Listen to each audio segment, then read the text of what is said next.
bienvenue à cette exploration approfondie. Aujourd'hui, on s'attaque à un concept fascinant, je trouve, pour naviguer sa carrière. La théorie du trèfle chanceux. Un nom intriguant. Oui, et notre source, c'est un document qui décortique vraiment cette méthode. Elle a été développée par Jacques Limoges, un sociologue et professeur québécois. Un nom assez connu dans le milieu de l'orientation pro. Ah oui, Limoges, bien sûr. Il a beaucoup travaillé là-dessus, à Sherbrooke notamment. Une référence. Exactement. Plus de 25 ans qu'il a affiné ça. Et l'idée, ce n'est pas la chance. Comme au loto, hein. Non, on s'en doute. Plutôt la chance qu'on provoque. C'est ça. L'expression québécoise, c'est « se donner toutes les chances ». Comment on fait ça activement? C'est ce qu'on va creuser. D'accord. Alors, Limoges, il propose un modèle avec 4 dimensions, 4 feuilles, comme un trèfle, qui interagissent. Prêt à regarder ça de plus près? Allons-y, déballons ça comme tu disais. Bon, le cœur de l'idée, c'est donc ces 4 pôles. Le moi, le lieu, la méthode et le marché du travail. Ou, pour être plus précis, L'ESP, l'environnement socio-politico-économique. voilà, l'ESP. Et tout le jeu, c'est dans leur interaction. Commençons par la base, logiquement, le moi. On croit souvent se connaître, mais qu'est-ce que ça implique vraiment ici? C'est une excellente question, parce que l'approche de Limoges, elle va plus loin qu'une simple introspection. Ce qui est intéressant, c'est qu'il structure ça autour de 4 axes, très concrets. Ah oui, Lesquels? la personnalité, bien sûr, mais aussi, très important, les compétences réelles, l'expérience vécue et les ressources qu'on a. L'idée, c'est de faire un vrai bilan, quoi, personnel et professionnel. Alors, bilan. Comme un audit, le mot est un peu fort, non? Faut être dur avec soi-même. Pas forcément dur, mais lucide et complet. Il faut identifier clairement son profil. Qui je suis, là, maintenant. Quelles sont mes ressources? Et ça, c'est large. Argent, matériel, oui, mais aussi le temps, l'énergie, le réseau. D'accord. Le temps, l'énergie, c'est vrai qu'on n'y pense pas toujours comme des ressources. Pourtant, elles sont cruciales. Ensuite, bien sûr, les intérêts, ce qu'on aime vraiment faire. Pas juste ce pourquoi on est compétent. Et puis, les attitudes, le fameux savoir-être. Le savoir-être. Ça peut tout changer, ça. Exactement. Ça ouvre ou ça ferme des portes, indépendamment des diplômes. Et sur les compétences pures, le savoir-faire, comment on va plus loin que juste lister ce qu'on sait faire? On cherche les points forts qui sont reconnus ou qu'on peut prouver. On identifie les compétences acquises, oui, mais aussi les connaissances spécifiques. Et Limoges insiste beaucoup sur le fait de regarder ses réussites passées. Pour se motiver? Pas seulement. Pour ancrer la confiance, oui, mais surtout pour repérer des schémas. Qu'est-ce qui a marché? Pourquoi? Et à l'inverse, identifier les axes de progrès, des points faibles. Sans se flageller, mais voilà, avec réalisme. Ok, donc c'est un portrait assez complet. Personnalité, savoir-faire, expérience, moyens, et tu as mentionné les valeurs et les contraintes aussi. Tout à fait. Les valeurs fondamentales, ce qui est important pour soi, vraiment. Et les contraintes objectives, logistique, familiale, financière. Tout ça, ça forme le moi du trèfle. C'est la fondation. Sans ça, Sans ça, on construit sur du sable, je vois. Ce n'est pas juste qui suis-je en l'air, mais qui suis-je ici et maintenant avec tout ça. Et ça aide sûrement à mieux cibler après, mais aussi à mieux parler de soi, non? Savoir quoi dire en entretien, par exemple. Absolument. Une bonne connaissance de soi, bien articulée, c'est la base de toute communication efficace, que ce soit en entretien, en réseau, ou même juste pour définir son projet. Sinon, on risque de viser à côté, ou de ne pas savoir expliquer pourquoi on est le bon soi. D'accord. Fondation tosée. Mais bon, une fondation seule, ça fait pas une maison. Une fois qu'on se connaît mieux, Limoges dit qu'il faut regarder où on met les pieds. C'est la dimension lieu. Ça semble évident, mais il y a des pièges. Oh que oui! Il y a des subtilités, et elles sont cruciales. Le lieu, ce n'est pas juste une ville ou une région. C'est identifier la géographie de la réussite potentielle. La géographie de la réussite jolie. N'est-ce pas? Où est-ce que mon profil, mes désirs définis dans le moi ont le plus de chances de trouver un écho, des opportunités? Et ça se décline en plusieurs choses concrètes. Comme quoi, par exemple? D'abord, repérer les lieux ressources. Où je trouve l'info pertinente pour mon projet? Quelles sont les structures d'aide qui existent? Les associations, les services publics, les incubateurs, qui sont les contacts clés dans la zone ou le secteur que je vise? Ok. Cartographier l'aide disponible. Exactement. Ensuite, Le ciblage. Stratégique. Des entreprises ou des organisations. Pas juste arroser tout le monde avec son CV, hein. Définir des cibles précises qui correspondent au projet et au profil moi. Et ça inclut aussi de regarder ce qui bouge, ce qui émerge, les entreprises de demain. Carrément. La veille est essentielle. Connaître les cycles de recrutement, par exemple, surveiller les projets d'implantation d'entreprise, repérer les innovations qui créent de nouveaux besoins, c'est un travail d'enquête, presque. Il faut vraiment connaître son terrain de jeu. Donc, si le moi, c'est la boussole qu'on a en soi, le lieu, c'est la carte du monde extérieur. Et sans la carte, La boussole tourne dans le vide, ou en marche en rond, on s'épuise pour rien. c'est ça. L'énergie, c'est une ressource limitée. Le lieu permet de la concentrer là où ça peut vraiment payer. Logique. Imparable. Bon, on a la boussole, moi, on a la carte, lieu. Reste le véhicule et le plan de route, si je continue la métaphore. C'est là qu'arrive la troisième feuille, la méthode. Et là, souvent, c'est là que ça coince, non? On sait ce qu'on veut, où chercher, mais comment on fait? C'est un écueil très très fréquent. La méthode, c'est la dimension de l'action. Mais l'action organisée, structurée. Comment je passe de l'intention et de la connaissance du terrain à des démarches concrètes et efficaces surtout. Limoges met l'accent sur 2 grands aspects. Lesquels? Je suis curieux. Premièrement, une stratégie qu'il appelle espace-temps. Ça fait un peu science-fiction, on dit comme ça. Un peu, oui. Mais c'est très concret.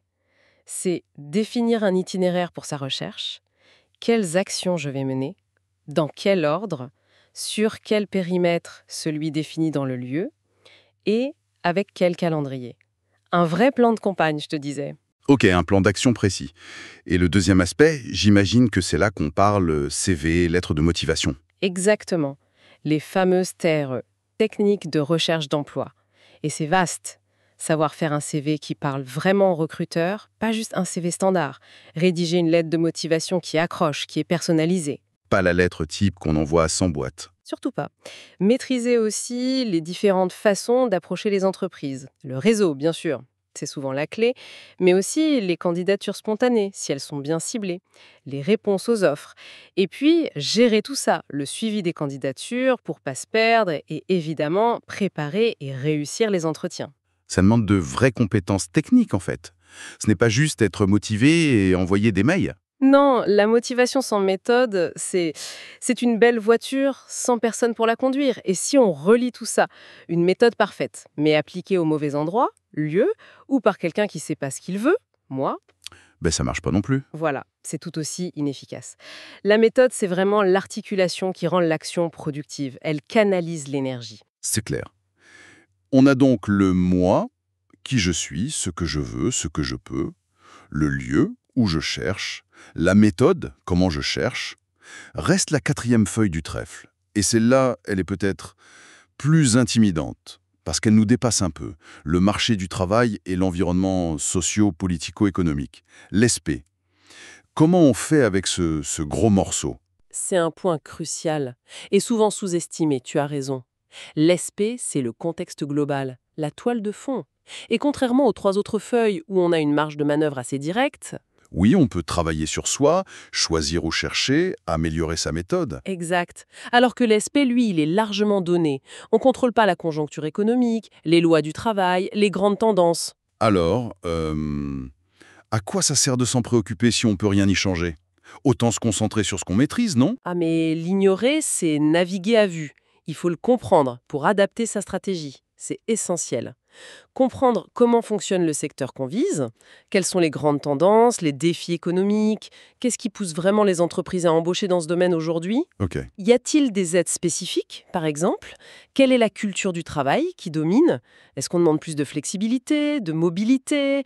Est-ce qu'on cherche des super spécialistes ou plutôt des profils polyvalents? Il faut presque faire une petite étude de marché pour soi-même, en quelque sorte. Pas forcément devenir une experte en économie, non.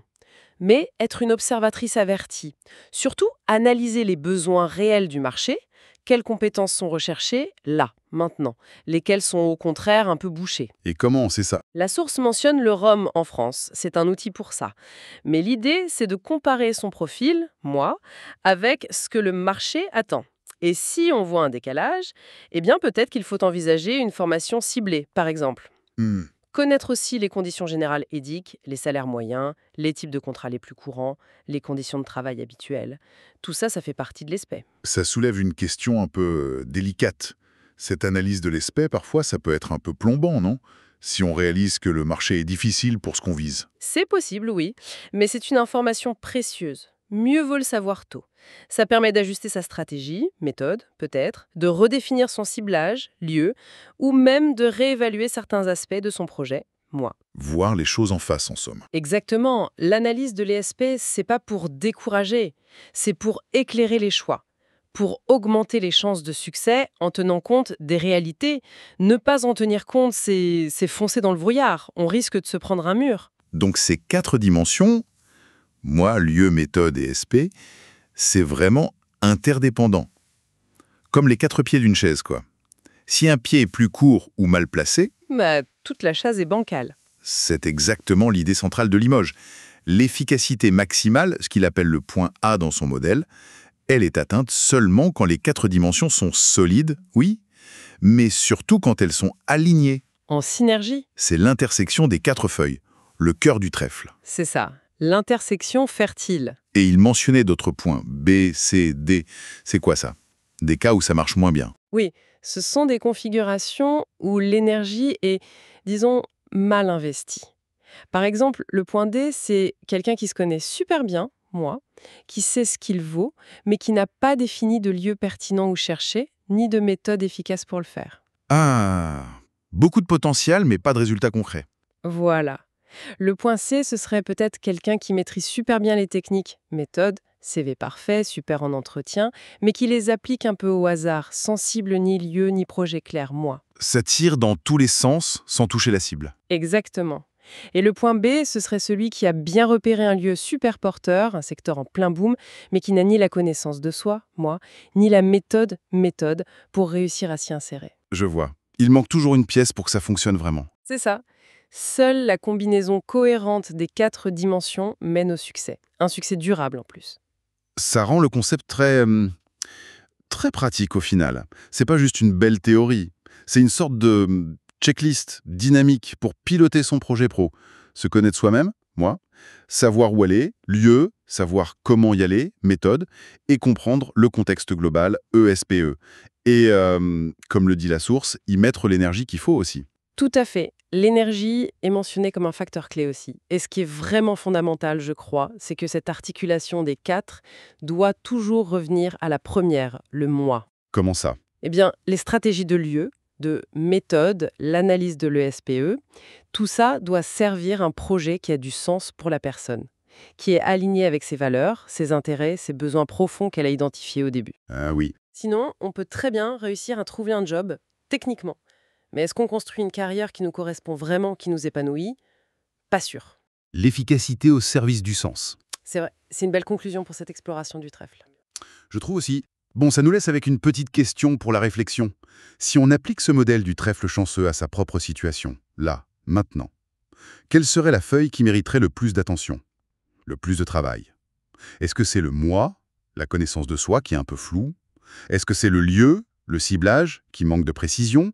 La méthode qui est peut-être un peu rouillée? Ou alors est-ce que c'est la compréhension de l'ESP, du contexte, qui nous fait défaut? Bonne question individuelle. Et peut-être une autre, encore plus stimulante. Imaginons un choc externe, une crise soudaine dans l'ESPE. Comment ça pourrait nous forcer à tout revoir? Pas seulement la méthode ou le lieu, mais peut-être même notre auto-évaluation, notre moi. Ça donne à réfléchir, non? Assurément. Vaste programme.